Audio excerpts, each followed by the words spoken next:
저희 그 기자회견 지금부터 시작하도록 하겠습니다. 한국 정부의 굴욕적 강제동원 해법에 대한 피해자 대리인단 지원단체 입장 발표하겠습니다. 오늘 그 발표를 하는 피해자 지원단체 대리인단은 서울, 소위 말하는 서울그룹입니다. 일본제철 소속, 그리고 미쓰비시의 히로시마 중공업 소송, 그리고 이 시간에 지금 광주에서는 아마 미쓰비시 중공업 여자 근로정신대 소송 피해자 지원단체 대리인들은 광주에서 같은 시간에 기자회견을 별도로 하는 것으로 알고 있습니다. 두 소송에 관한 오늘 참가하신 분은 이 소송의 대리인단을 맡고 있는 왼쪽부터 법무민 해마루의 임재성 변호사님이시고요. 그 옆에 계신 분은 법무민 해마루의 김세은 변호사님이십니다. 그리고 저는 지원단체입니다. 민족문제연구소의 대외협력실장 김영환입니다. 입장을 일단 발표를 하고요. 그다음에 질의응답 충분히 갖도록 하겠습니다. 한국 정부의 강제동원 해법에 대한 피해자 대리인단 지원단체 입장을 말씀드리겠습니다. 먼저 2023년 3월 6일에 발표된 정부 해법에 대한 비판을 말씀드리겠습니다. 오늘 정부가 발표한 강제동원 해법은 식민지배의 불법성과 전범기업의 반인도적인 불법 행위에 대한 배상 책임을 인정한 2018년 대법원 판결을 사실상 무력화하는 것이다. 한국 행정부가 일본 강제동원 가해 기업의 사법적 책임을 면책시켜주는 것이다.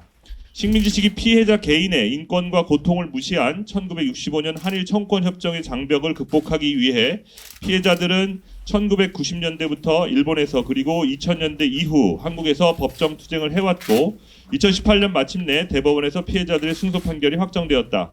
그러나 판결 확정 이후 일본 피고 기업들은 일본 정부 뒤에 숨었고 일본 정부는 경제 보복으로 한국 정부를 압박했다. 그리고 그 결과 잘못한 자가 사죄하고 배상하라는 너무도 당연한 피해자들의 요구는 돌아가시기 전에 아무 돈이나 받으시라라는 모욕적인 답변으로 돌아왔다. 윤석열 정부는 한일관계 개선이라는 자신들의 외교적 성과에 급급하여 피해자들에게 배상금이 아닌 기부금을 받으라며 부당한 선택을 강요하고 있다. 한국 정부가 피해자들에게 또다시 희생을 강요하며 피해자들의 인권과 존엄을 짓밟고 있는 것이다. 형식적인 민관협의회, 졸속적인 국회 토론회, 요식행위에 그친 피해자 의견 수렴 절차를 거쳐 정부가 발표한 해법에 대해 한국 정부는 자신들의 외교 실패를 스스로 인정해야 할 것이다.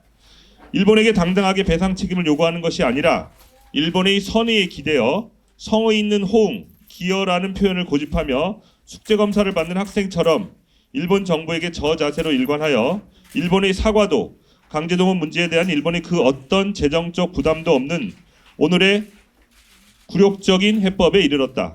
지금도 강제동원의 역사를 부정하는 일본 정부가 25년 전 과거 총리의 담화를 또다시 되풀이한다고 어느 누가 그것을 진정한 사죄라고 받아들일 수 있겠는가? 일본조차 그것을 사죄라고 말하지 않을 것이다. 가해자가 사죄라고 하지 않는 것을 피해자에게 사죄로 생각하라고 말해서는 안 된다.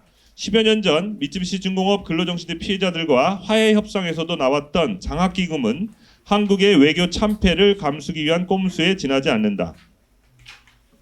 예, 오늘 한국 정부의 입장 발표에 대해서 이제 대리인과 지원단의 이후 대응 계획에 대해서 말씀드리겠습니다. 먼저 해법에 동의하시는 피해자분들에 대한 계획입니다. 피해자들, 여기서 피해자들이라고 하면 유족까지 포함되는 개념입니다. 해법에 동의하시는 경우라면 한국 정부 및 일제 강제동원 피해자 지원재단, 이후 재단이라고 하겠습니다.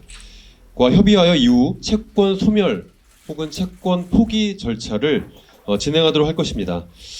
근데 지난 2월 피해자들과 외교부 사이에서의 설명 절차가 있었습니다. 저희가 집단 면담을 준비하기도 했었고 또 개별적인 설명 절차에 배석하는 과정도 있었는데요. 그때 외교부에서 피해자와 지원단에게 했던 약속과는 달리 사전이나 사후의 통지조차 없이 피해자들을 개별적으로 만난 사실이 확인되었습니다. 앞으로 훨씬 더 엄중한 절차가 남아 있습니다. 피해자들 개개인의 채권 포기, 채권 소멸 절차가 진행되는 과정에서 대리인을 배제하고 한국 정부나 재단이 일방적으로 피해자들을 만나서 그런 절차를 진행한다면 많은 오해와 억측을 불러일으킬 수밖에 없을 것입니다. 과연 제대로 된 설명을 했는지, 의사표시를 어떻게 했는지.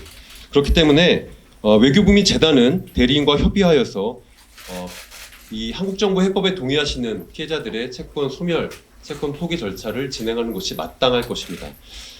두 번째로는 한국 정부의 해법에 동의하지 않는 피해자의 경우입니다. 한국 정부의 외교적인 교섭의 최종적인 결과가 오늘 발표되었습니다. 그리고 그 구체적인 내용에 대해서 일본 정부도 오늘 추가적으로 발표할 것이라고 예상되고 있습니다. 확정된 외교적 교섭의 결과에 대해서 동의하지 않는 피해자가 있다면 이전과 같이 강제 집행 절차를 할 수밖에 없습니다. 즉 이분들은 일본 기업에게 직접 배상받겠다라는 의사가 있으신 분들이고 이 외교적인 교섭의 결과에 나의 채권과 나의 판결을 팔 수 없다라고 하시는 분들이기 때문에 이전과 같이 집행 절차를 계속 진행하시는 겁니다. 부디 한국 정부가 여기를 방해하지 않기를 희망을 합니다. 먼저 한국 정부의 해법은 현재 진행되고 있는 강제 집행 절차에 영향을 줄 수 없습니다. 한국 정부가 해법으로 제시한 제3자 변제는 당사자의 의사표시로 제3자 변제를 허용하지 아니하는 때에는 가능하지 않습니다. 그렇기 때문에 해법에 동의하지 않는 피해자들의 경우 한국 정부가 공탁 등의 방식으로 채권을 일방적으로 소멸시킬 수 없고, 만약 재단이 일방적으로 피해자들의 의사에 반해서 공탁을 하고 집행사건의 그 공탁서를 제출하는 방식들을 할 경우에는 집행 절차에서 공탁의 무효를 확인하는 절차를 진행할 것입니다. 부디 강제동원 피해자들을 위해 설립한 일제강제동원 피해자 지원재단이 피해자들의 의사에 반해서 채권을 소멸시키는 절차를 위법하게 하지 않기를 희망합니다. 마지막으로 현재 진행되고 있는 집행 절차는 거의 막바지 단계에 다다라 있습니다.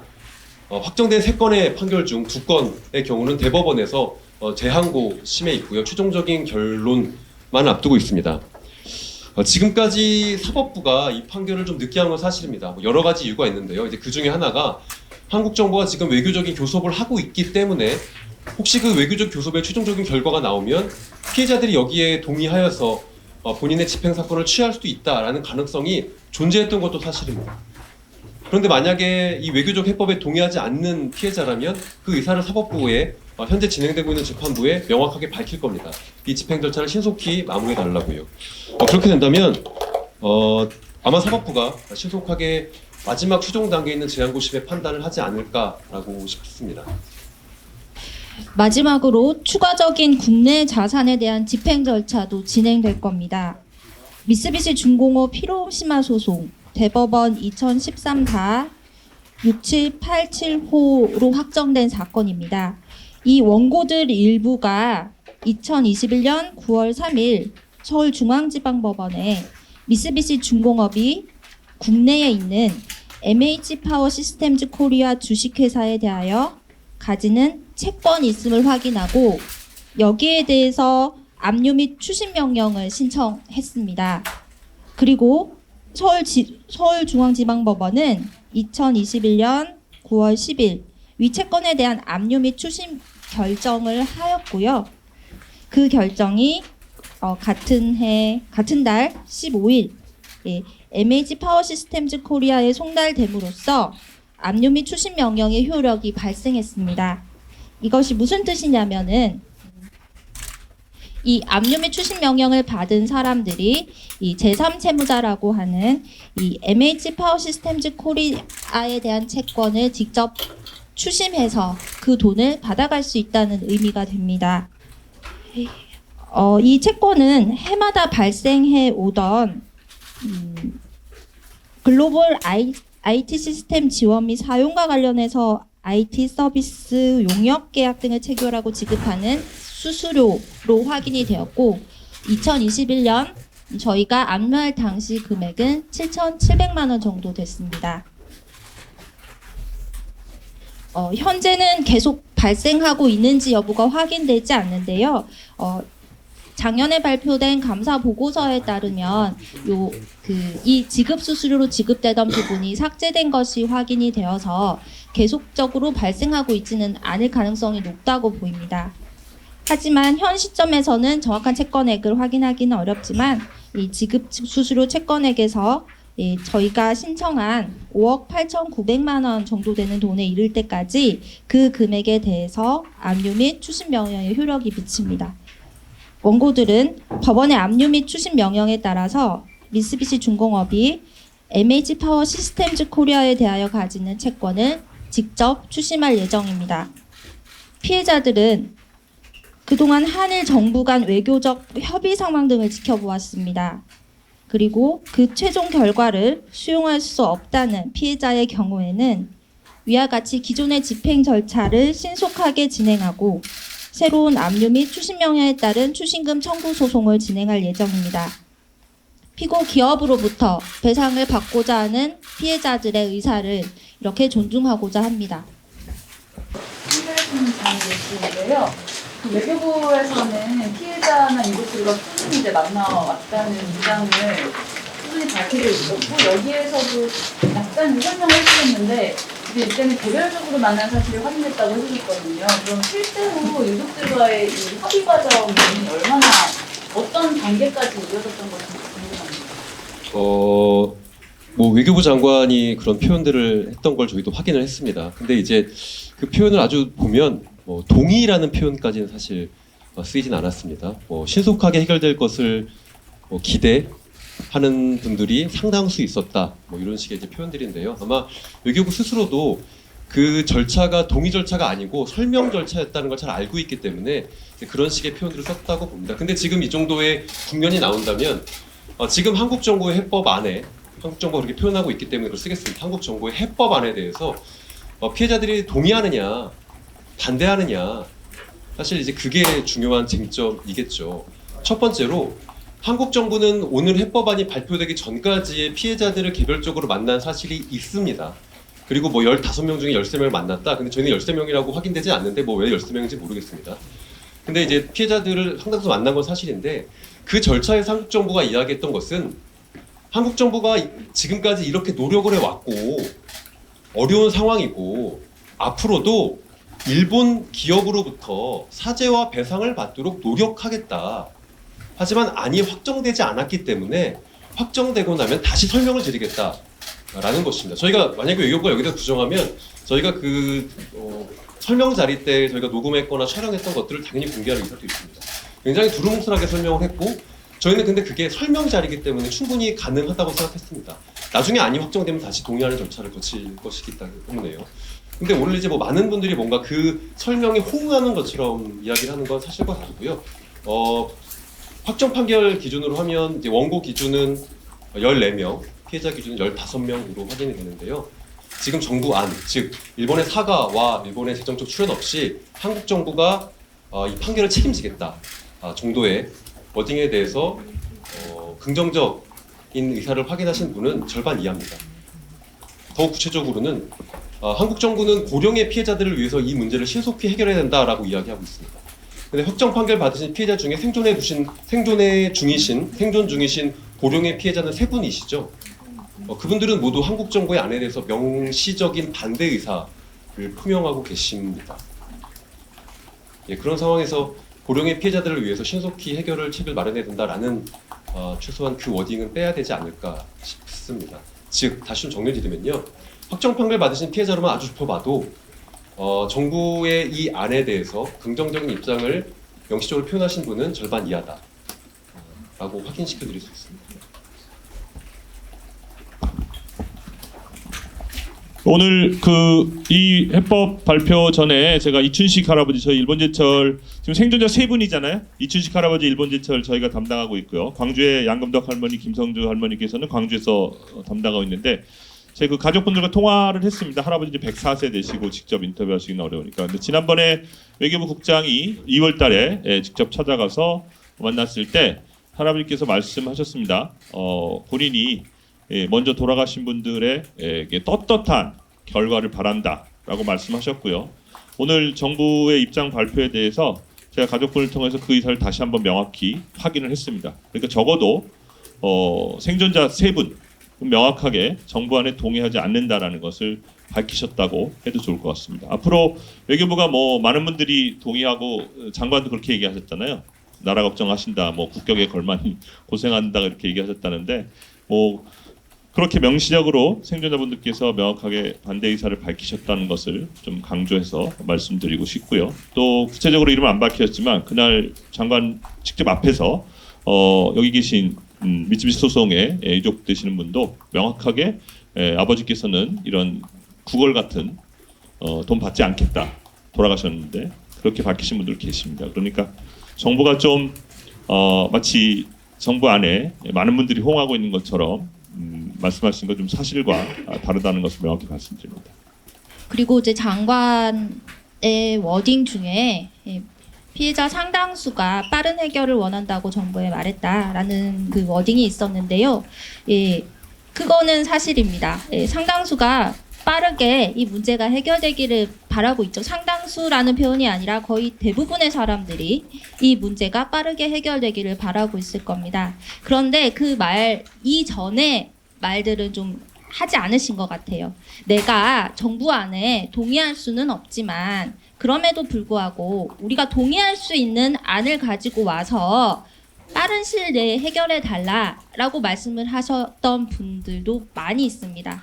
그러니까 앞에 동의를 하는지 동의를 하지 않는지 정부가 가지고 오는 이 안이 한국 기업으로부터 돈을 받는 것을 내가 받아들일 수 있는지 여부는 빼어놓고 상당수 많은 사람들이 빠른 해법을 원하고 있다라고만 말을 하는 거는 정확하게 사실관계를 전달하지 않은 것으로 보이고요.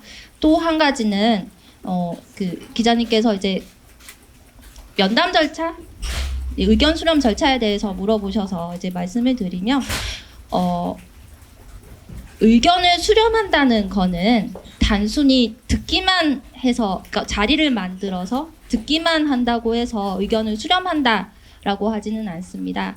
저희가 뭐 이렇게 동석하거나 이렇게 아니면 저희가 기자회견을 통해서 대리인을 대신해서 여러 차례 의견을 말씀을 드렸고 최소한의 조건이 무엇인지 이것이 어떻게 지켜져야 되는지 그리고 당사자분들도 어떤 의사를 가지고 계시는지 직접 말씀을 하셨습니다.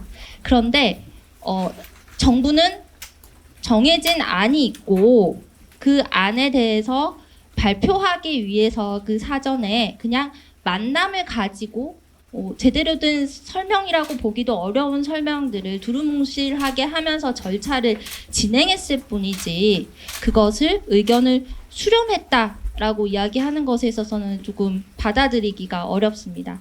의견을 수렴한다는 거는 누군가가 자기의 의견과 정부가 가지고 있는 안과 다른 이야기를 했을 때 거기에 대해서 어떻게 할 것인지를 설명하거나 아니면 대안을 제시해야 되는 것이죠. 그런데 정부는 정부가 하고 싶은 안이 있었고 거기에 반하는 의견에 대해서는 아무런 코멘트도 없었습니다. 노력하겠다라는 말만으로는 그것이 이 안에 반영이 됐다라고 보기는 어려운 거죠. 전혀 반영되지 않는 절차 속에서 누군가가 하는 말을 하소연하는 걸 듣는 것처럼 이야기를 듣는 것은 의견 수렴 절차라고 보기도 어렵고 특히나 이렇게 지금 이 문제에 대해서 정말 진정성 있게 피해자 측과 소통을 했다라는 말을 당당하게 하려면 그런 방식으로 일을 진행해서는 안 된다고 생각이 듭니다. 네, 오원영 기자. 오늘 새로운 그 특권 압류 추진 명령에 대해서 좀 이야기하셨는데요. 이게 좀 앞으로 어떤 절차로 진행되고 어느 정도 기간이 걸리고 가령 공탁 같은 방식으로 재단에서 이 문제에 또 관여할 수 있는 여지가 있는지 설명 부탁드리겠습니다. 그 새로운 사건 말씀하시는 거죠? 네. 이제 들고 있는 것 중에 하나였습니다. 외부적으로 발표는 하지 않았고 아마 미쯔비시 중공업은 알고는 있었겠죠. 뭐 한국 정부에게 특별하게 이제 이 자산을 압류했다 이렇게 얘기한 적은 없습니다. 건너 일본 정부 통해서 들을 수는 있었을 것 같고요. 기존에 있었던 것보다는 훨씬 간이한 절차입니다. 기존에는 주식을 팔거나 특허권을 팔아야 되는 거라면 이거는 국내 기업이 갖고 있는 금전적인 채권입니다. 즉 MH 미쯔비시 중공업에 대한 약자입니다. 미쯔비시 헤비 인더스트리얼 MH 파워 시스템스 코리아라고 하는 한국 기업이 일본 미쯔비시에게 줄 돈 7천만 원을 그냥 저에게 주면 됩니다. 하지만 이게 추징금 소송이라는 거는 이제 본안 소송입니다. 그래서 1심 소송을 해야 되고요.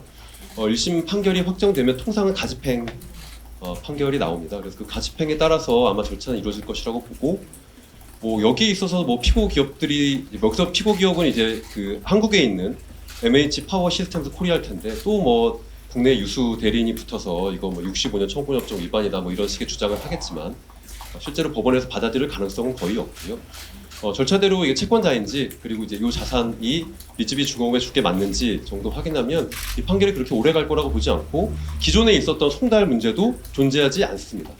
이거는 그냥 국내 기업과 피해자들의 소송입니다. 저희가 이걸 외부적으로 공개하지 않았던 이유는 사실 채권액이 크지 않습니다. 아시는 것처럼 사실 7천만 원 정도의 채권액이기도 하고 또 당시가 이제 한참 정부가 뭔가 외교적 교섭을 하겠다라는 국면이기 때문에 일단 들고만 있자. 일단 압류는 해놨으니까 우리 도망가지 않으니까 들고 있었던 건데 지금 상황에서는 이제 받아들일 수 없는 아니고 피고 기업으로부터 배상을 받고자 하는 원고가 있다면 그 돈이 크든 작든 절차를 진행하는 것이 대리인의 의무다라고 생각해서 절차를 진행할 것이고요. 몇 개월 정도 걸릴 거냐 확답드리긴 어렵지만 이전에 진행되었던 집행보다는 현저히 빠를 것이다. 그리고 1심 판결만 확정이 되면 가집행의 가능성도 존재한다. 입니다.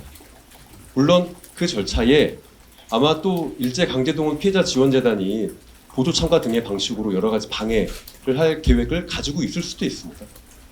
근데 그건 역시 피해자들의 권리 행사에 피고를 돕는 보조 참가인이 돼서 피해자 지원재단이 그러한 역할을 할 것이라고는 쉽게 제가 생각하진 않습니다. 언제 추심 해소를 제기할 거냐? 곧 하겠습니다. 하나만 더 말씀드리고 질문이 없으시니까. 벌써 이제 제가 말이 많아서. 확정 판결이 이루어진 권리는 쉽지 않습니다. 정부가 좀 쉽게 여러 차례 근데 외교부를 만나서 이런 얘기 드렸었고 쉽지 않다고 쉽게 생각하시는 부분이 있습니다. 어쨌든 지금 이 선언으로 이제 끝났다라고 보시는 거잖아요. 그러니까 외교 문제는 이제 끝났다. 국내 문제로 이제 전환시키고 이제 한일 간의 외교적 분쟁은 없어지는 거고 피해자들과 결국 그 피해자들의 채권을 소멸시킬 강제동원 피해자 지원재단의 국내 문제로 전환시키는 거다라고 생각하시는 것 같은데 그렇지 않습니다. 피고 기업들이 여전히 존재하는 상황에서 확정 판결의 권리를 여전히 피해자들이 가지고 행사할 수 있는 권리는 여전히 많이 남아 있습니다. 일방적인 공탁으로 소멸시킬 수 있다라는 법률적 해석을 어떻게 받으셨는지 모르겠지만 사실 그게 쉽지 않았기 때문에 초반부에 병존적 채무인수 같은 어려운 법률적 개념까지 나왔던 겁니다. 근데 그거 여러 차례 말씀드렸죠. 그거 쉽지 않다고. 피고 기업이 채무인수 계약서 작성해야 되는데 그게 과연 지금 피고 기업은 이 채무 자체를 인정하지 않은 상황에서 과연 그게 가능할까라는 의문 여러 개 했고 만약 그거 채무인수 계약서 작성했다면 이게 진짜 일본제철 미쯔비시 중공업 이사가 날인한 거 맞는지도 확인하겠다. 심지어 이거 채무 인정하는 전제에서 작성한 건지 비즈니 의사표시 아닌지도 확인하겠다. 이렇게 다 토론회에서 얘기를 했습니다. 아마 당연히 일본 정부나 일본 기업도 법률검토 검토했죠. 우리 일본 기업이 그렇게까지 다시 한국 법원에서 고생하고 싶지 않아.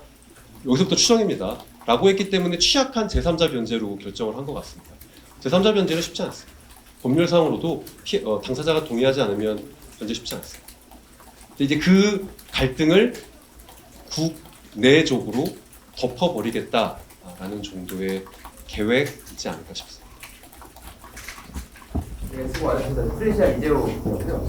그 말씀하신 김선영 변호사님 말씀하신 것들을 한 가지 여쭤보고 싶은데 아까 그 외교부에서는 오늘 오전에 했던 고위당국장 브리핑에서 제3자 변제가 좀 가능하고 이게 왜 안 될 경우에 공탁도 하겠다 이것도 가능한 거라고 법률검토가 받았다고 이야기했거든요. 물론 그건 이야기하지 않았지만 그 부분에 대해서 이렇게 그 이재호 변호사님은 구변을 할 거라고 말씀하신 것 같아요. 저희 그렇게 이해했는데 그 부분에 설명으로 혹시 근거가 있으신지 부탁드립니다.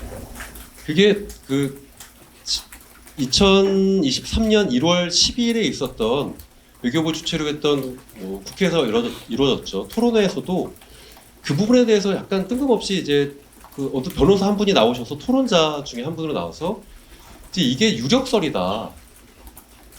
가능하다라는 거예요. 일반 채권 관계에서는 네 말이 맞다. 이 민법 조항 때문에 안 되는데 이게 판결 채권 아니냐.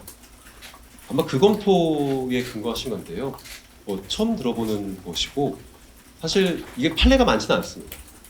판례가 많지 않기 때문에 근데 이제 지금 한국 정부는 판례도 없는 게다가 다수설도 아닌 개별적 변호사가 검토한 유력설에 기대서 지금 이 절차를 진행하는 것 같은데요.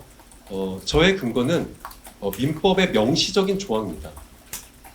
당사자의 의사 표시로 인정하지 않는 경우 그럴 수 없다. 그리고 민법 주해라고 하는 기본적으로 민법에 대해서 가장 객관적인 권위가 있는 해석서에 따르면 당사자의 일방의 의사 표시, 그 의사 표시의 형태도 법이 정하지 있지 않기 때문에 가능하고, 다만 시기적으로는 제3자가 변제하기 이전에 그런 의사 표시를 하면 된다라고 정해놓고 있습니다. 거기에 어디 판결 채권은 뭐 예외이기 때문에 이 조항에 적용되지 않는다. 기본적으로 그건 그리고 영문 해석이 우선입니다. 이 조항에 배제하기 위해서는 학설 가지고는 좀 어려운데요. 글쎄요, 뭐 근데 이제 외교부는 그 유력설라는 것에 이제 간절히 기대고 있는 것 같습니다. 임재정 변호사님 말씀하셨던 그 민법 조문을 알려드리면, 민법 제469조의 1항에 이렇게 적혀 있습니다. 채무의 변제는 제3자도 할 수 있다. 그러나 채무의 성질 또는 당사자의 의사표시로 제3자의 변제를 허용하지 아니하는 때에는 그러하지 아니하다라고 있고요. 여기에서의 당사자는 채권 채무관계의 당사자로 해석이 되기 때문에 채권자, 채무자 모두의 의사 표시라고 할 수도 있겠죠. 만약에 채무자의 의사에만 반하지 않으면 상관없다라는 경우라면 당사자가 아니라 채무자라는 표현을 사용했겠죠. 그리고 그 2항에는 이렇게도 적혀 있습니다. 이해 관계없는 제3자는 채무자의 의사에 반하여 변제하지 못한다. 이해관계라는 것은 그 채권 채무 관계에서 직접적인 이해관계가 있는 사람을 말하고, 이 사건에서 재단 같은 경우에는 이해관계 없는 제3자입니다. 채무자의 의사에 반하여 변제하지 못한다고 되어 있는데요. 여기에서 채무자는 일본 기업이 되는데, 일본 기업의 입장은 채권 채무 관계가 없다라고 지금 주장을 하고 있는 겁니다. 대법원 판결이 있지만 그것은 잘못된 거고, 채권 채무 관계가 없다라고 이야기를 하고 있다면 그것을 채권 채무 관계가 없는데 채권 채무 관계가 있는 것으로 보고 변제한다는 것 또한 채무자의 의사에 반하지 않는 것이라고 할 수 있는지 좀 의문이 듭니다. 그래서 저희는 이 조항에 근거해서 당사자의 의사에 반하는 변제 방식, 즉 공탁은 유효하지 않다라고 해석하고 있습니다. 물론 여기에 대해서 다른 견해를 가진 사람도 있을 것이고, 그런 견해는 가능하지만 판례에는 없었던 것으로 확인을 했고요. 뭐 그런 걸 다 떠나서 한국 정부가 당사자의 의사에 반해서 지금 공탁을 한다는 것도 검토한다는 것은 저희가 누누이 말씀을 드리고 있지만 새로운 가해 행위로 인식될 수밖에 없습니다. 단순한 채권 채무 돈 문제가 아니라 지금 이 사건은 중대한 인권 침해를 받았던 피해자들의 손해배상 청구입니다. 위자료라는 것의 의미는 누군가가 돈으로 해결될 수 없는 피해를 받았을 때 그것을 회복시켜 주기 위해서 뭔가를 하기는 해야 하는데 다르게 할 수 있는 방법이 없으니까 돈으로나마 위로를 한다라는 의미의 돈입니다. 위자료가 그런 것입니다. 그래서 이 문제를 단순히 무슨 떼인 돈 받는 그런 채권 채무 관계처럼 생각하고 누구나 돈을 줘도 상관이 없는 채권이라고 해석하는 것은 적절하지 않다고 봅니다. 네. 2015년에 위안부 합의하고요. 물론 이번에 같으면 이제 한일 간의 합의는 아닌데 어떤 그런 유사점이나 여기 야당 쪽에서는 그건 똑같은 걸 반복하는 거 아닌가 막 그런 지적들이 있는데 그런 부분에 유사점이 어떤 부분이 있는지를 있으시면 부탁드립니다. 저희도 생각하기에 2015년 합의 자체가 과정 자체가 피해자에 대한 의견을 무시했다. 의견 수렴이 없었다. 외교부는 딱 그것만 배운 것 같습니다. 근데 의견 수렴이 제대로 이루어졌느냐? 거기에 대해서 형식적으로는 외교부는 노력을 했고 많이 만난다라고 얘기를 했습니다만 지난 1월 12일에 국회 토론회를 보시면 아시겠지만 이 중대한 역사적인 문제를 다루는 국회장에서의 토론회가 2시간 만에 그것도 8명의 토론자를 앉혀놓고 5분씩 발표하는 졸속적으로 이루어졌습니다. 종이 한 장도 없이 그다음에 발표문도 그 전날 나눠주고 거기 오신 참가자들이 인쇄물도 한 장 못 받아보는 그런 형태로 한국 정부 실력이 이거밖에 안 되냐 할 정도로 형식적으로 이루어졌고요. 의견 수렴에 관해서는 지금 말씀드렸지만 외교부에서는 저희 피해자들한테 그 대리인단한테 사전에 약속한 바 없다라고 임석 대변인이 브리핑에서 한 적이 있죠. 백불에서 개별적으로 만나는 것에 대해서 약속한 적 없다라고 얘기했죠. 이렇게까지 얘기했습니다. 개별적으로 다 만나는 것은 저희들이 피해자들 간의 오해를 불러일으킬 수 있고 그렇기 때문에 한 자리에 좀 만났으면 좋겠다라고 분명히 얘기를 했고요.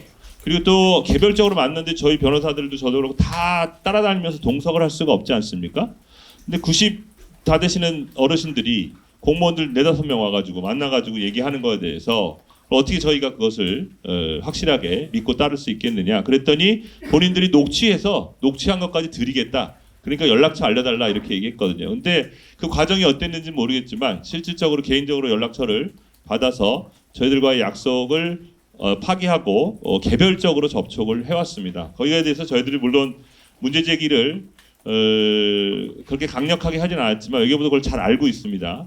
그리고 어떤 분 같은 경우에는 그 만나기 전날 갑자기 연락했거나 아니면 당일날 연락을 해서 그 피해자분께서 당황하셔서 저희들한테 연락을 준 적도 있고 어떻게 보면은 사실 저희는 민간협의회에 참여하고 하면서 저희들 의사를 좀 반영하려고 계속 그 성의를 보여왔습니다. 저희들 나름대로 협조하려고 했고요. 이 절차에 있어서도.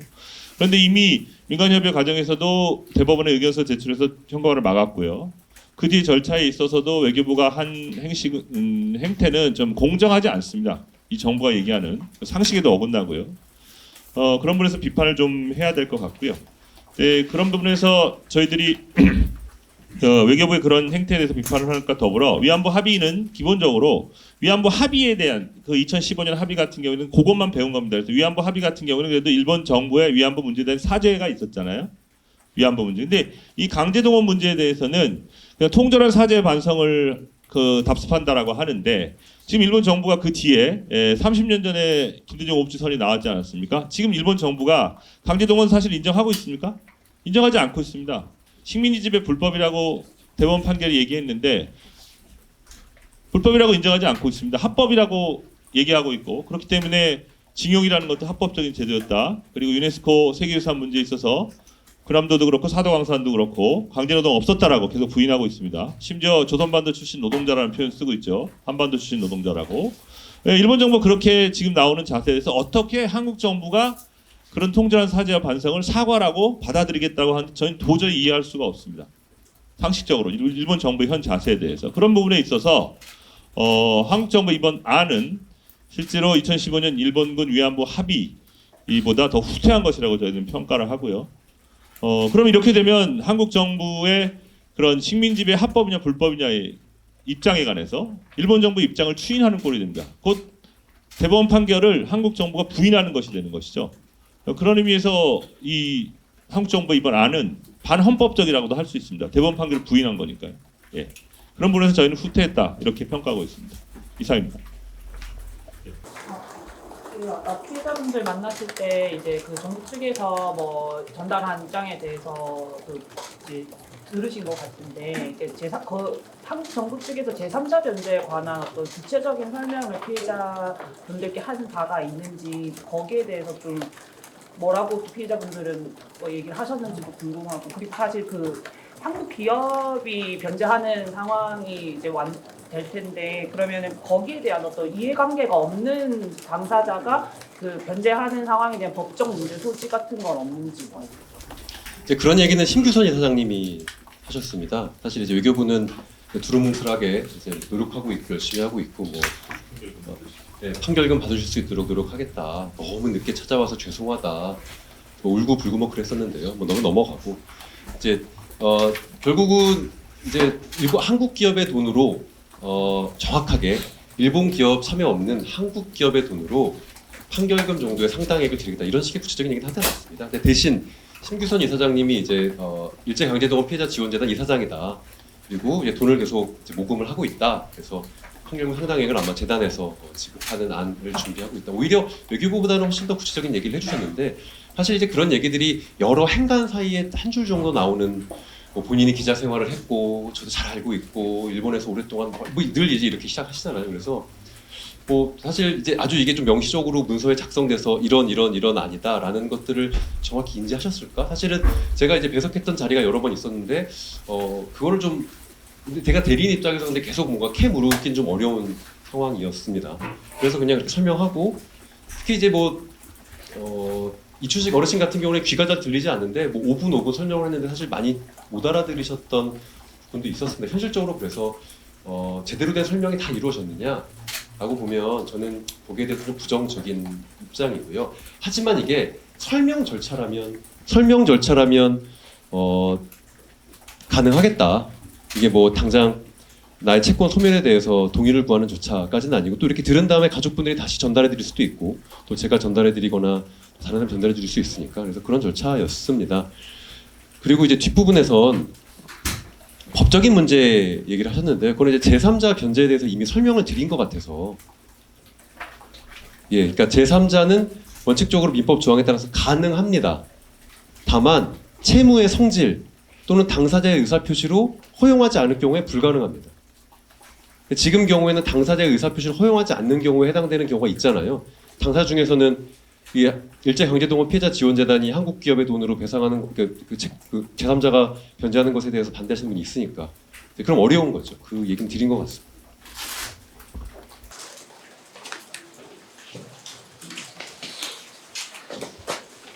네. 로이터 박주민이라고 하는데요.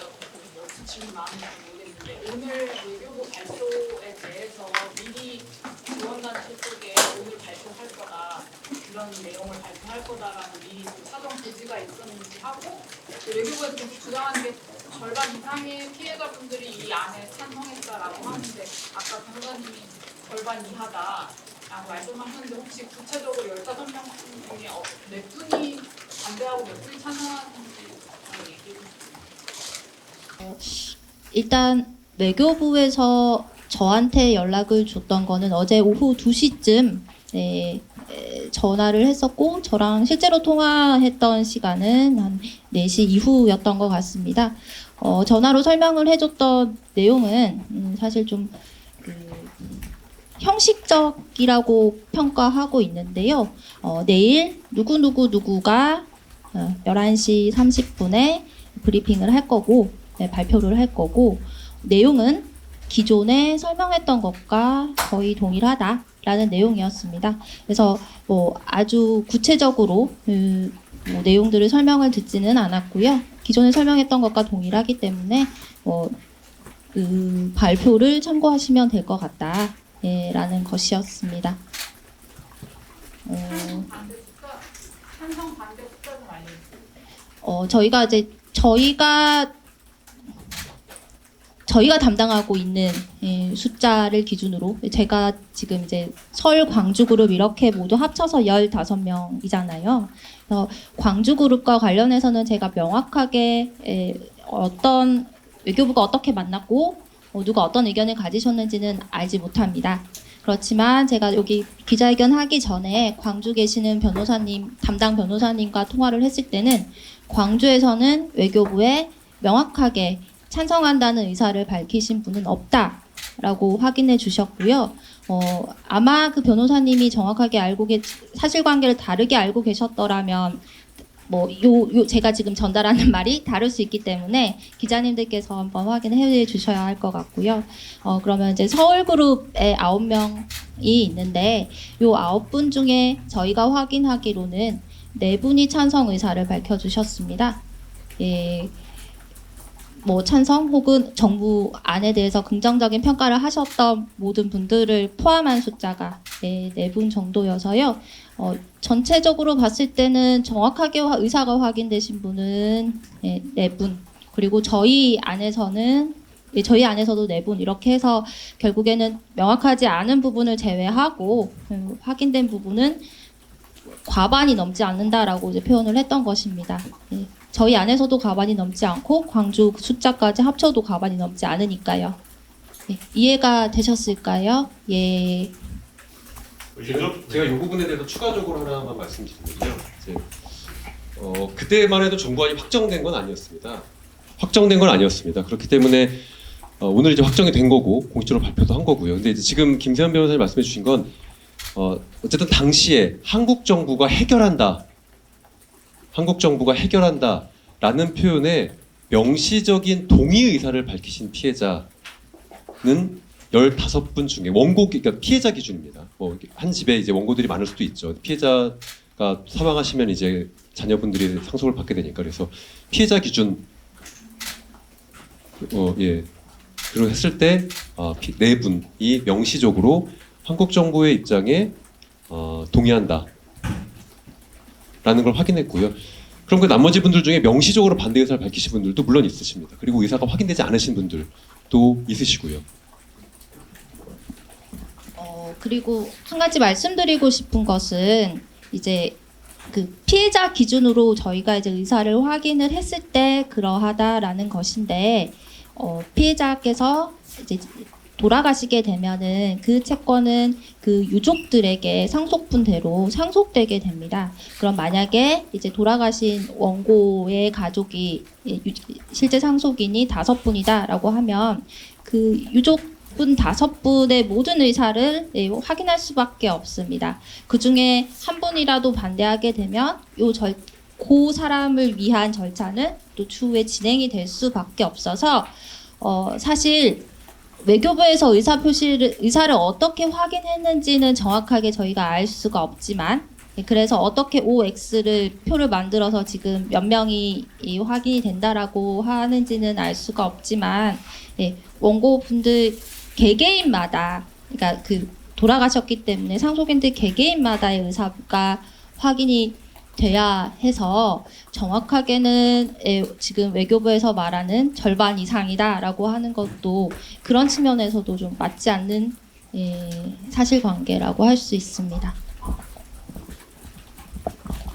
예, 그거 관련해서 사실은 잘 아시겠지만 일단 금전이 돈이 돌아다니게 되면 피해자분들 당연히 혼란스러울 수밖에 없습니다. 일본군 위안부 합의 이때도 마찬가지였습니다. 정부에서 그리고 일본 정부에서 많은 다수의 피해자들이 돈을 받았다라는 것을 자신들의 한 일에 대해서 정당화시키고 있는데요. 그 상황 자체 피해자들이 당연히 받아야 될 판결금이 있음에도 불구하고 이 고령의 피해자들 유족분들도 고령이십니다. 그분들에게 받을지 안 받을지 아마 기자분들도 그런 분들이 제일 궁금하실 것 같아요. 그래서 피해자 유족분들한테 전화를 하시거나 이런 것들을 요구하시는 분이 많은 것 같은데 그런 상황을 강요하는 것, 선택을 강요하는 것 자체가 대단히 부당하다고 생각을 합니다.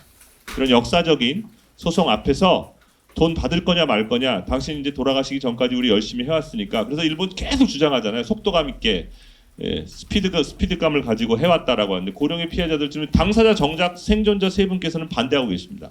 그런 돈 못 받겠다. 그렇게 얘기하고 계시니까요. 그런 부분에 있어서 피해자들 개인한테 어떻게 보면 집안에서도 의견이 갈릴 수도 있거든요. 사실은. 이것이 또 다른 분열을 초래하는 것이고 어떻게 보면은 결국에는 이 문제의 해결을 원만하게 해결하는 것이 아니라 오히려 더 문제 해결을 어렵게 만드는 것이다라고 하는 점을 좀 명확하게 말씀을 드리고 그런 식으로 피해자에게 선택을 강요하는 것 자체가 대단히 부당한 것이다라고 하는 점을 명확하게 좀 말씀드리고 싶습니다. 이번 피고 이번 사건에 대해서 명시적으로 반대 의견을 밝히신 그 피고 기준으로 몇 분 정도 계신지 명시적으로 반대 의견을 밝히시니까 원고 피고가 아니라 원고. 생존자 세 분의 자녀분은 이제 그 집에 자녀가 많은 상황에서 이제 명확하게 밝히신 분은 제가 확인하기로는 사실 광주 빼고 나면요. 광주를 빼겠습니다. 광주의 피해자 5분 기준을 빼고요. 일본제철 같은 경우는 2분, 미쯔비시 중공업 같은 경우는 1분. 근데 물론 이제 형제가 많은 중에 이제 한 형제분께서의 그런 의사를 확인했던 거기 때문에 사실 여기서 내부 좀 어려워집니다. 물론 기사를 쓰시는 분들에게는 쓰셔야 되는 상황이긴 할 것 같은데 그래서 저희가 명확하게 확인 반대는 이제 확인을 했고요. 명확하게 찬성, 명확하게 반대 같은 경우는 일본 제철 생존자 우리 사건만 놓고 보면 서울 사건만 놓고 보면 일본 제철에서 이추지 어르신 그리고 김유서 어르신 같은 경우도 자녀분께서 부정적이십니다. 그리고 미쯔비시 중공업 같은 경우 자녀분 중에 한 분이 전체 면담 자리에서 한국 정부에게 아주 호되게 부끄러운 줄 알아라라고 이야기를 하셨기 때문에 그 의사를 가시는 걸로 확인하고 있습니다. 그리고 이제 여기에 이제 광주에서 진행하는 사건들의 생존자 2분이 붙고 또 이제 사망하신 분들 중에서 또 몇 건이 붙을 수 있겠죠. 하나 더는 말씀이 긴데요. 그 설명 위안부 2015년 위안부 합의와 지금 국면에 있어서의 차이점과 유사점이 있습니다. 근데 이제 뭐 법률적으로만 놓고 보면 당시는 그 합의에 있어서 피해자들이 고령의 피해자들이 그 합의에 따른 그 치유금이었나요? 그때 표현을 그렇게 썼었는데 그 치유금 수령을 거부하면 사실상 한국과 일본 사이에서 마치 그 최종적 불가역적 합의처럼 되었기 때문에 끝나버리는 것 같은 불안감을 느끼실 수가 있습니다. 판결 채권은 어디 도망가지 않습니다. 이게 자신의 자녀에게도 상속될 수 있는 권리이고 10년마다 한 번씩 소멸시효를 극복하기 위한 아주 간이한 소송만 하면 20년, 30년, 40년도 판결 채권이 계속 유지가 되고 나의 권리가 없어지지 않습니다. 일본 기업을 상대로 최소한 미쯔비시 중공업이나 일본 제철이 없어지지 않는다. 이제 피해자분들에게 그런 설명도 드려야 되겠죠. 저희 역시도 그전까지는 이게 법률적인 쟁점이기 때문에 그냥 저희가 열심히 집행하겠다. 뭐 외교부도 교섭하고 있는 것 같다. 그 외교부에게도 사과받을 수 있도록 저희가 계속 노력하고 있다. 이 정도 얘기를 했다면 구체적으로 당신이 가지고 계신 법률적 권리라는 게 얼마나 단단하고 오래 갈 수 있는 권리인지 어디 도망가지 않고 심지어 연 20% 채권까지 이율까지 붙는 권리라는 점에 대해서 설명드리려고 합니다. 또 질문 있으신가요? 원시적으로 이제 신청을 하신 분들의 입장은 아무래도 좀 길어지고 하다 보니까 이런 것들에 대한 피로감이나 좀 현실적인 어려움들이 좀 작용을 했다고 보는데. 뭐 여러 가지 있을 근데 사실 제가 이제 그 왜 그러셨을까에 있어서는 이제 뭐 직접 뵀으면서 느꼈던 감인데요. 이제 하나의 제가 직접 들었던 것들을 말씀드리면 우리 아버지가 2000년도부터 부산에서부터 소송을 시작했다. 그리고 그 아버지의 소송을 아들인 내가 이어받아서 이 소송을 하고 있다. 그리고 2018년 대법원에서 확정 판결을 받았다. 근데 이거 변호사님 언제까지 해야 됩니까? 만약에 집행을 한다면 그럼 이게 집행 언제 끝나? 난 이거 내 자식에게 물려줄 수는 없다. 아버지가 했던 소송을 내가 또 해서 지금 법원들을 계속 찾아다니고 2000년에 했던 소송이 18년 걸렸어. 19년 걸렸던 거죠. 예, 그렇게 말씀하시고 저희가 사실 거기에 대해서 뭐라고 말씀드리기 좀 어려운 거였습니다. 이렇게 장기간 특히 이제 2012년부터 2018년까지 소송이 지연된 이유에는 대한민국 정부의 책임도 존재하는데요. 당연히 피로감이고 또 내가 아프고 내가 고령이고 내가 이 판결을 내 자식에게까지 준다는 건 생각하고 싶지 않다라고 얘기하셨습니다. 내 대해서 끝내고 싶다라는 이야기였습니다. 같이 들었던 네. 그리고 뭐 가족이 편찮으셔서 경제적으로 되게 어렵다. 그래서 빨리 받았으면 좋겠다. 뭐 그거야 뭐 어쩔 수 없는 상황이고 그분들 당연히 뜻을 해드려야 되겠죠. 그러니까 그런 상황 자체를 정부가 이용하는 것이 아닌가라서 저는 대단히 유감스럽게 생각을 합니다. 네, 또 질문 없으신가요? 예, 강하신 분. 예. 중앙신문 김세욱인데요. 어제까지도 외교부랑 이렇게 전화 연결하셨다고 하는데 혹시 향후에도 뭔가 좀 대화의 채널 같은 것들이 있는지, 대화의 여지가 있는지 여쭤보고. 대화의 채널, 대화의 여지. 예, 오늘 그 발표 자리에 행안부 차관하고 일제강제동원 피해자 지원재단 그 이사장 배석했죠, 그죠? 외교부가 대화를 저희는 계속 요구했습니다. 이 해법안에 관해서 조속적인 토론회 말고 한 번 더 해라. 그리고 광주에서도 요청을 했고요. 응답하지 않고 있죠. 의견 수렴 절차라고 하는 것도 이제 장관이 왔다 갔으니까 아마 더 할지 안 할지. 근데 뭐 본인들은 불러주시면 언제든지 달려가겠다 이런 말씀을 하시는데 그 부분에 가서 저희들이 뭐라고 확답을 할 수가 없습니다. 근데 형식적으로 오늘 아마 그 외교부가 이런 해법이라고 발표를 했으니 거기에 대해서 아까 장관도 말씀하셨잖아요. 뭐 물이 반밖에 안 찼는데 나머지 반에 대해서 어떻게 생각하느냐 동의한다 계속해서 설득하게 나가겠다고 말씀하셨잖아요. 저희들 생각하기엔 설득이라기보다는 남해자 반대하는 피해자들 무시하고 가겠다라고 하는 거죠. 아까 말씀하셨는데 위안부 합의 때도 비슷한 점 또 하나 생각이 났는데 한미일 협력이죠. 그러니까 이것을 가지고 결국엔 피해자들의 인권을 무시한 또 하나의 사례로 기록될 것입니다. 65년 한일협정도 그랬고요. 2015년 위안부 합의 때도 미국의 압력이 있었음을 잘 알고 있습니다. 이번에도 한미일 3자 협력을 3.1절 기념사에서 밝혔고 이런 부분에 대해서 마치 그런 과거에 얽매이는 사람들이 시대를 못 보는 사람으로 얘기하는 듯한 기념사마저 나왔는데요. 어떻게 보면 예정된 수순이 아니었나. 그리고 형식적으로 자신들은 숙제를 다 했다. 그러니까 일본한테 검사를 받겠다. 그런데 저희가 명확히 말씀드리지만 오늘 말하는 이 추심의 절차라고 하는 것이 실제로는 이런 정치적인 협상을 통해서 하는 것이 결코 대법원 판결을 실행을 막을 수는 없다. 결국에는 이것이 현금화가 되면 그 액수에 관계없이 기본적으로 배상, 대법원 판결의 배상이 실현되는 것이다. 라고 하는 점을 강조하고 싶습니다. 일본 언론들 많이 계시니까 이따 일본 수상이 어떻게 얘기하는지 꼭 물어보셨으면 좋겠네요. 이거에 대해서 어떻게 생각하는지. 네. 그리고 여기서부터는 그냥 저의 그 생각인데요. 외교부가 빠지지 않을까요? 아마 이제부터의 국면에서 외교부는 쏙 빠지고 일제 강제동원 피해자 지원재단 이 모든 피해자들의 채권 소멸 작업들을 이제 비난과 여러 절차와 소송의 방해와 이런 것들을 진행할 것 같습니다. 외교부는 아마 빠지겠죠. 물론 당연히 외교부가 의사소통하자면 의사소통하죠. 채널에 소통이 전화기 있고 카톡이 있는데 사실 닫고 자시고 할 게 없습니다. 근데 외교부가 볼 일 끝나지 않았죠. 사실 처음부터 그런 우려들을 가지고 있었고 그렇습니다. 예상입니다. 예상. 손 들어주시면. 상의를. 네. 그 같은데 일단 특공대 동의하지 않는 피해자분들이 명확히 계시기 때문에 이제 해양부 재단에서 공탁 방식으로 그 절차를 한다고 했을 때 사실 그 시간도 꽤 걸릴 것으로 보이거든요. 실제 이런 절차를 진행하게 되면 그게 얼마나 또 기간이 이렇게 걸릴지 궁금하고 또 한 가지는 이제 일본 기업들이 대상에 참여하는 대신 이제 풍년기금을 마련을 하고 그거와 관련해서 군대적 5천 원을 배상한다 이런 얘기까지 나아가는 것 같은데 그 부분 어떻게 평가하시는지 조금만 더 여기 꼼수라고 말씀해 주신 했는데 좀 더 공탁은 돈이 있어야 되니까요. 근데 제가 알고 있기로는 아직 그 재단이 돈을 기업으로부터 받지 못하는 걸로 알고 있습니다. 그러니까 공탁하려면 진짜 돈을 넣어야 돼요.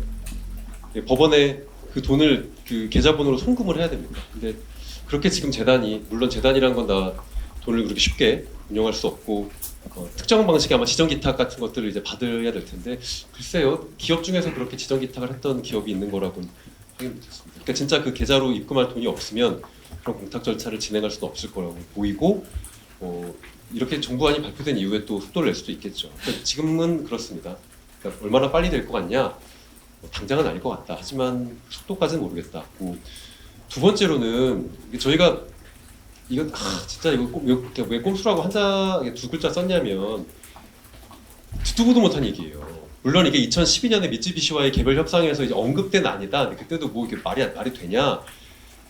해서 이제 사실 거부됐던 아닌데, 근데 전혀 피해자와의 소통 과정에서 사실 저희가 이전 정부, 현 정부 때를 통틀어서 여러 가지 안에 대해서 받아들일 수 있냐에 대한 의견을 묻고 어렵다. 심지어 하나에만 되면 피고 기업이 돈을 내는 거예요. 근데 한국에서는 피고 기업이 냈다고 확인하고 일본에서 확인 안 해주고 이런 방식은 과연 수용 가능하냐? 이건 더 바보가 되는 거다. 이렇게 이제 반대 의견 밝혀지고 여러 가지 최소한 어쨌든 일본이 강경한 상황에서 여러 가지 무언가 피고 기업의 참여나 배상을 이끌어내기 위한 논의들이 계속 검토가 됐었습니다. 근데 전 정부 현 정부 통틀어서 한 번도 검토되지 않았던 갑자기 이제 유학생들에게 장학금을 주겠다 이 안은 정말 기사를 보고 처음 알았고 그것도 이제 어저께 외교부에게 물어봤죠.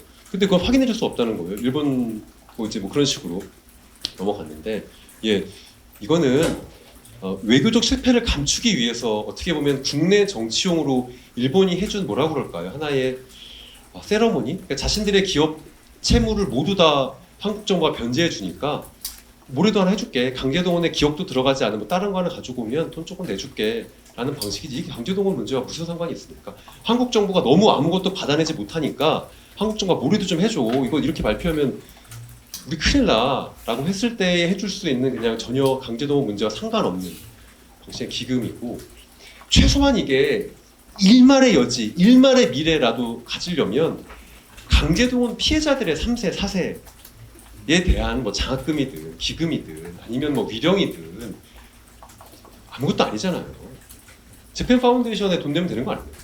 예를 들어 지금도 이미 유학생들이 돈 주고 있는데, 그래서 이거를 왜 같이 발표할지, 발표하는데 한국자 더 필요한 거죠. 최소한 한국 정부도 이 정도로 발표하면 우리가 너무 몰매를 맞으니 한일 기업 간의 기금을 조성하기로 같은 헤드가 하나 필요했던 것 예상도 이하도 아니라고 봅니다. 저희와 논의한 건 당연히 없고요.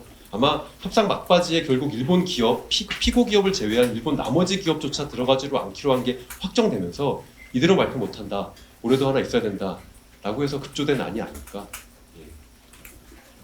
라고 생각합니다.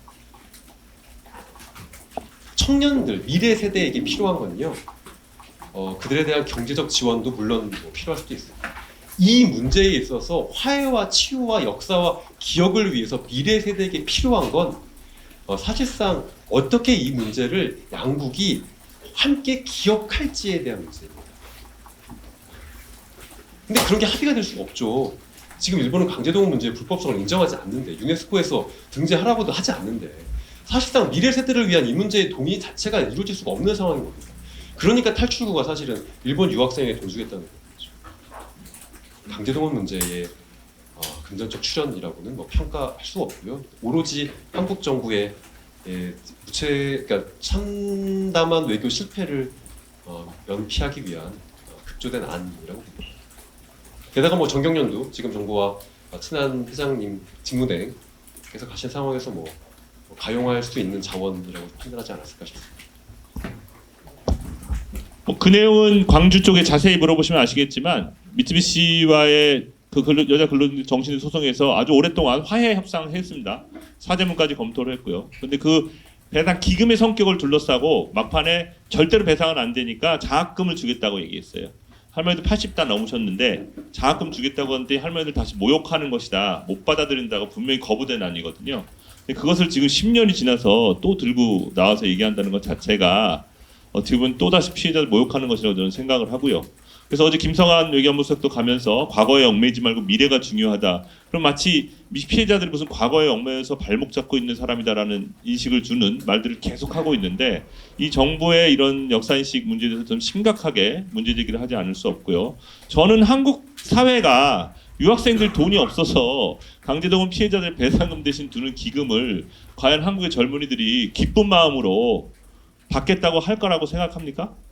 저는 그렇게 생각 안 합니다. 이 불매운동이 일어난 것도 어느 누구도 시작을 하자고 해서 한 게 아니지 않습니까? 일본의 수출 규제, 오늘 또 이제 발표를 한다 그러는데요. 일본 정부는 계속 이것이 강제동원 문제와 관계 없다라고 주장해왔고 공식적으로도 그렇게 얘기하고 있죠. 그런데 오늘 수출 규제 해제한다고 발표한다면서요, 3시에. 그 말도 안 되는 얘기 아닙니까?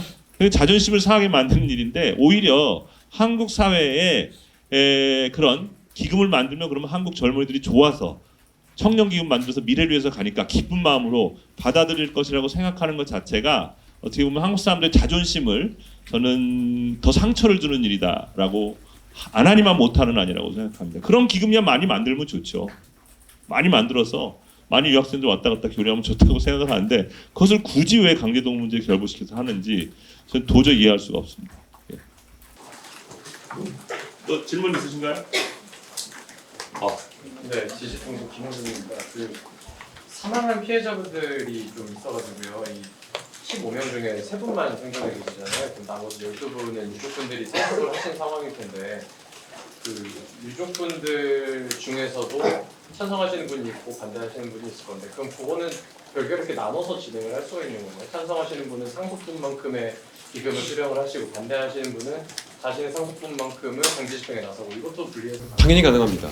근데 통상 저희가 좀 얻은 감으로는 결국 집안으로 좀 치면 아버지 어머니의 소송을 이제 상속 받으셨을 때 근데 그 집안에서 형제 자매들 간의 의견이 갈리면 당연히 그렇겠죠. 나는 그냥 지금 정부가 주는 돈 받겠다. 아니면 나는 집행 계속 하겠다. 근데 항상 집안에서 의견이 갈리는 경우는 뭐 확인해 봐야 되겠죠. 많지 않아 보입니다. 지금 제 감으로는. 그래서 사실 이제 피해자 기준으로 15분 기준으로 얼마나 동의하시냐 정도의 셈법이 얼추 전체의 흐름은 맞을 것 같고요. 예를 들어 형이 반대하는데 난 찬성한다. 있을 수는 있겠죠. 제가 아직 보지는 못했습니다. 네. 이 정도 하죠. 1시간 정도 했으니까. 예. 이상으로 마치도록 하겠습니다. 예. 고생하셨습니다.